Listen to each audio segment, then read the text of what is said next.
Mungkin korang dengar cerita yang berbeza lah daripada yang pernah aku dengar dulu. Apa sekolah macam ini? Macam sunyi apa semua tak ada orang kan. Sekolah ni atas bukit, asrama dekat bawah.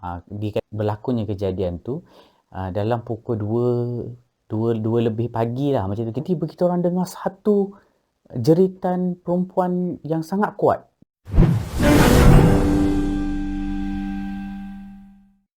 Innahu min Sulaiman Innahu min Sulaiman wa innahu bismillahirrahmanirrahim. Cerita-cerita atau terutamanya orang-orang yang biasa ataupun sebelum ni sekolah asrama ataupun di IPT. So kebiasaannya kalau IPT ke dia memang akan duduk di asrama lah. Kita akan dapat macam-macam cerita-cerita seram di asrama dan biasanya cerita-cerita tu memang klise lah. Biasa sangat kita dengar. Contohnya cerita macam cerita hantu atas loka, tu dah tidur, 2 dah tidur, 3 dah tidur, 4 tak tidur lagi. Ataupun cerita pasal hantu Jepun yang berkawat tengah-tengah malam. Memang hantu-hantu yang biasa lah kalau dekat asrama. Dan yang paling orang kata yang paling interest sekali yang hantu budak tertinggal dekat dalam loka tu kan. Yang skip kunci dalam loka, lepas tu boleh pula kawan-kawan balik bercuti. Ikut kan macam tak logik lah cerita tu. Pada aku macam tak logik lah.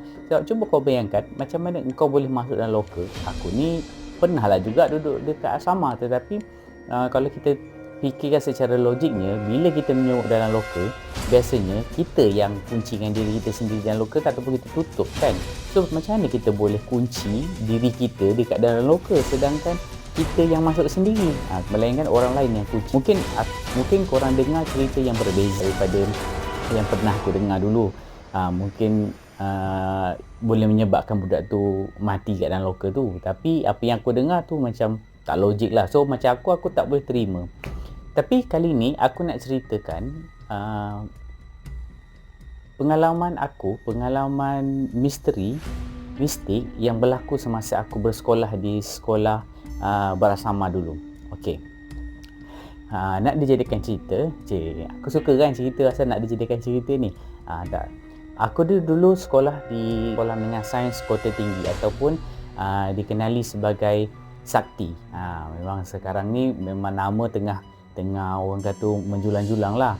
Jadi pada sesiapa yang alumni Sakti tu, nanti komen dekat bawah. Cerita ni berlaku lebih kurang pada tahun 2011. So masa tu aku berada di tingkatan 2. Sekolah Sakti ni pada waktu itu, sekolah ni lebih kurang baru 5 tahun tau. 5 ke 6 tahun macam itulah. 6 tahun kot. 6 tahun ditubuhkan lah pada masa tu, baru ada 5 tetamu. So Sakti ni dia tidak macam sekarang. Kalau korang pergi sekarang, Sakti ni keliling dia tu dah meriah dah. Ada taman perumahan lah, ada sekolah yang macam-macam lah. Dulu ada 3 sekolah je yang dia kat situ.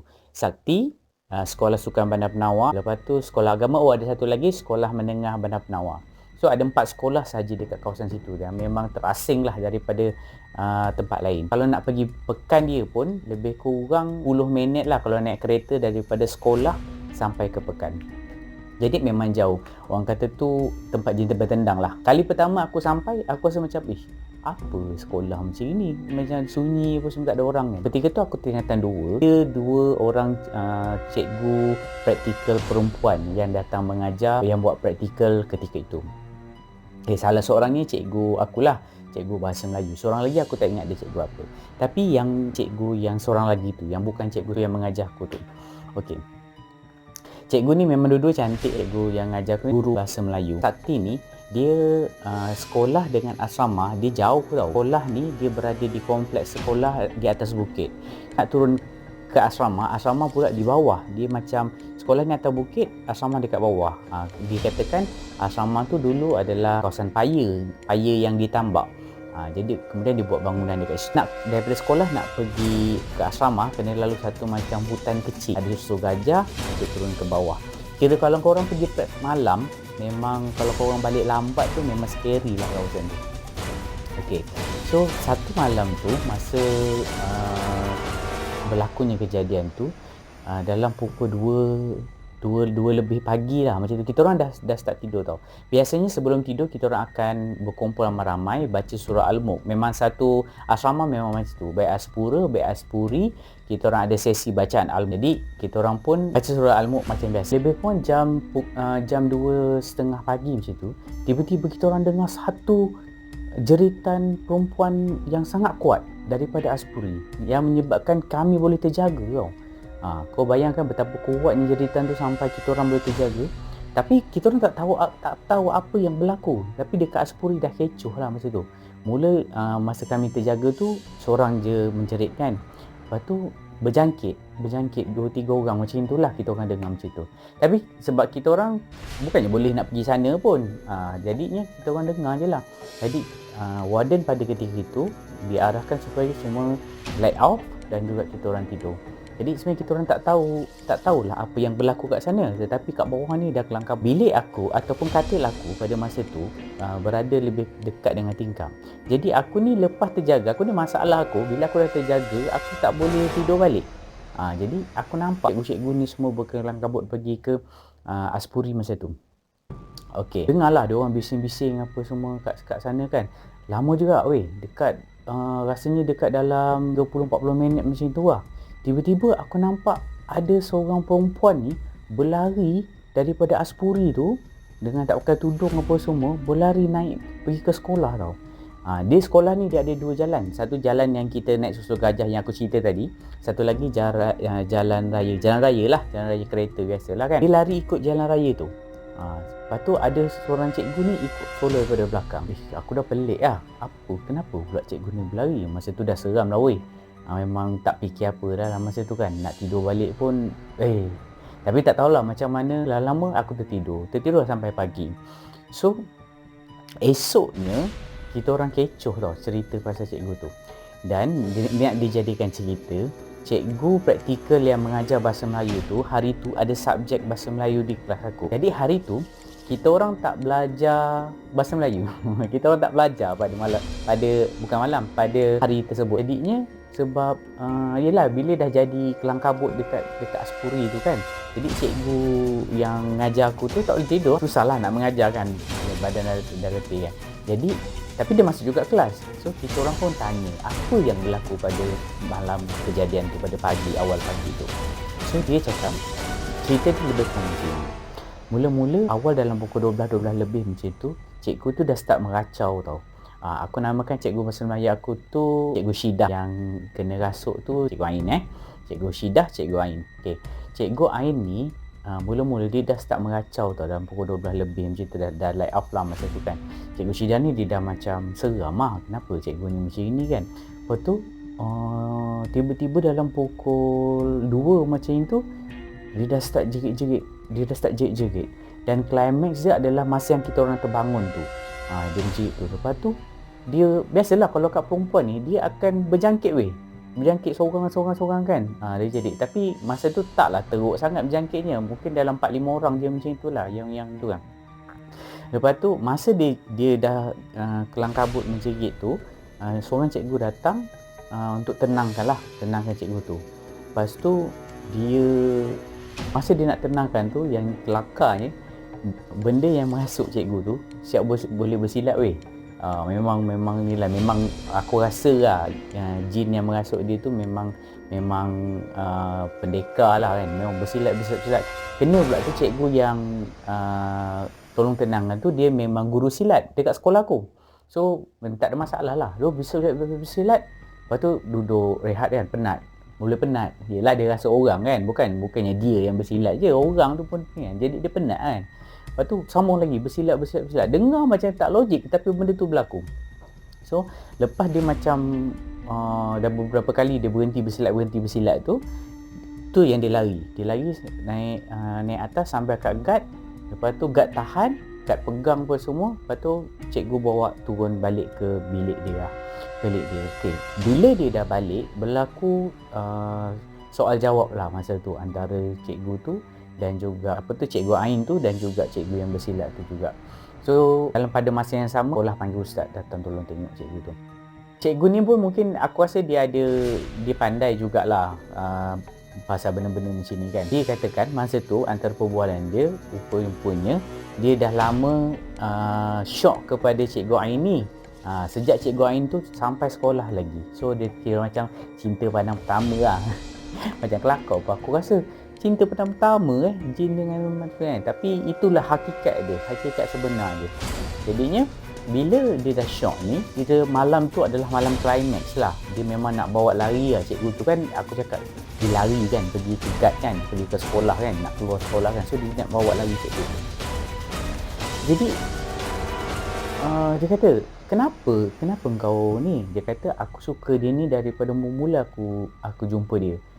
Mana boleh, engkau tu jin, dia ni manusia, mana kau boleh kahwin dengan dia kan? Aku tak peduli, kata jin tu lah. Aku tak peduli, aku nak dia sebab dia cantik, kata.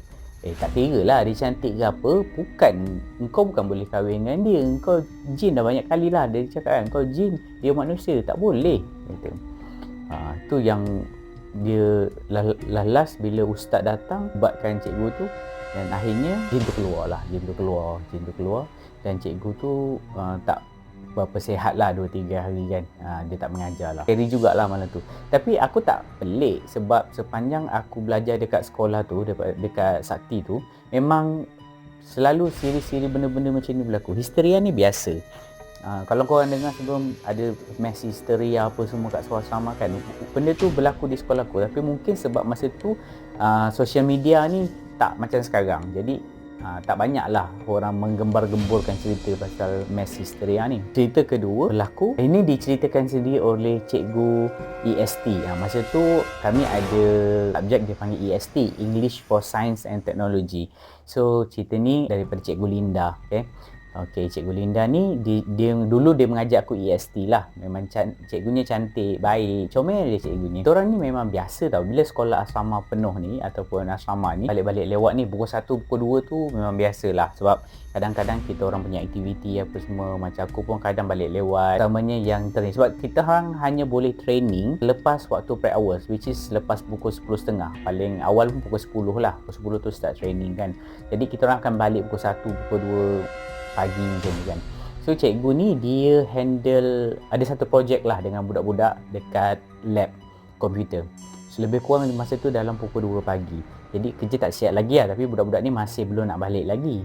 Jadi dia rasa nak terkucil, ialah malam lah, sejuk kan. Lagipun lab komputer sejuk lah, aircon apa semua kan. Jadi dia pun nak pergi tandas. Semasa dia pergi tandas tu tak ada apa-apa lagi weh. Tak ada apa-apa yang pelik-pelik lagi yang berlaku pada ketika itu. Tetapi masa nak balik, dia keluar je daripada tandas tu, tiba-tiba dia ada bau satu bauan yang sangat wangi. Aku tak tahulah kenapa benda-benda macam ini kan. Dia memang akan bau wangi, bau busuk. Tapi lebih baik bau wangi lah daripada bau busuk kan.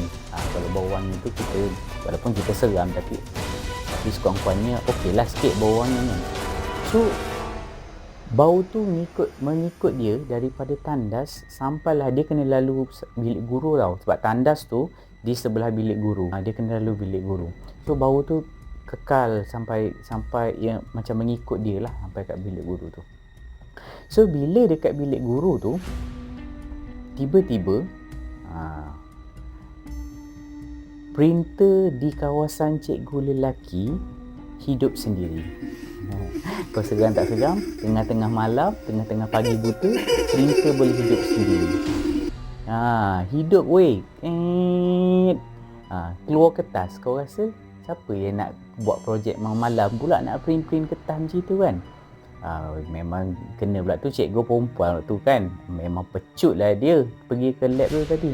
Memang dia dah tak tengok dah ketika masa waktu tu. Dengan bau lagi yang macam itu kan. So dia balik ke lab, dia suruh budak-budak kemas-kemas dia ajak balik. Memang seram lah dia cakap kan. Tu pengalaman dia yang dia tak boleh lupa. Tu cerita yang kedua. Cerita yang ketiga, ini terjadi juga aku rasa macam masa aku tingkatan 4 kot. Tingkatan 4 macam itu lah. Awal pagi, kita orang selalunya bangun awal tau. Kita orang selalunya bangun pukul 4.30, pukul 5 macam itu lah. Awal lah. Kadang pukul 4 pun kita orang ada yang dah bangun lah. Dalam 4.30. Aku pun selalu bangun dalam 4.30 sebab nak rebutkan tandas kan. Tahulah sekolah asrama kan, sekejap lagi sini-sini dah bangun, dia memang potong je queue, dia tak peduli dah kau ni kau bangun dulu ke apa kan. Jadi kita orang bangun awal. So pagi tu aku bangun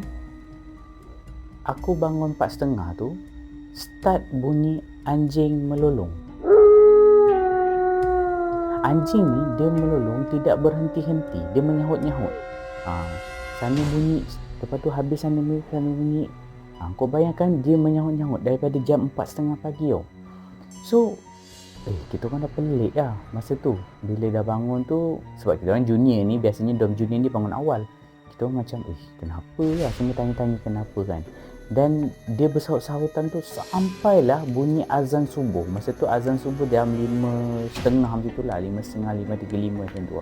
Bunyi je azan subuh, terus dia stop. Rupanya malam tu sebelum kita bangun, sebelum anjing melolong tu, ada student di Aspuri yang nampak ada satu susuk tubuh berwarna putih macam gula-gula. Korang tahulah apa benda kan, sedang menyelongkar tong sampah ketika itu. Dan yang paling menyeramkan, benda tu menjilat pad wanita.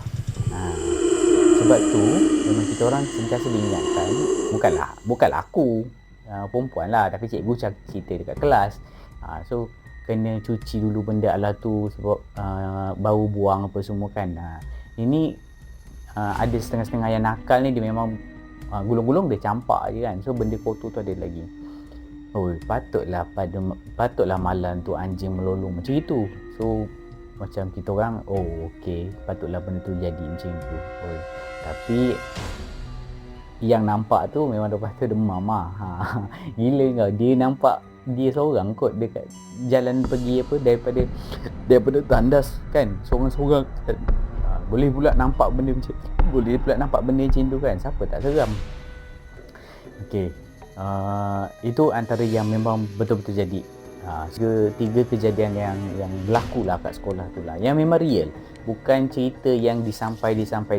Lain biasalah bunyi askar Jepun lah, orang nampak askar Jepun berkawat dekat kita orang ada padang kawat tau, depan dia orang makan ni, dia ada satu dataran, kita orang selalu berkumpul kat situ. So dia orang nampak askar Jepun tak ada kepala berkawat situ lah. Tapi yang itu aku dengar cerita, aku bukan aku alami sendirilah. Itu aku dengar cerita daripada senior-senior apa semua. Kalau korang daripada Sakti, minta tolong korang komen dekat bawah ni, korang daripada Sakti, dan boleh ceritakan apa pun pengalaman korang semasa korang dekat Sakti, ataupun tak kira korang daripada sekolah mana pun, boleh komen dekat bawah ni, ceritakan. So kita boleh ceritakan kepada public nanti. Ataupun kalau korang tak nak komen, korang boleh hantar email kepada aku akan tuliskan email di description. Dan jangan lupa kalau korang sukakan cerita aku, boleh komen, like dan subscribe channel aku untuk supaya aku lepas ni semangat lagi lah nak cerita-cerita yang seram-seram yang lain selepas ni. #Lubuk Seram. Jumpa lagi. Assalamualaikum warahmatullahi wabarakatuh dan selamat malam.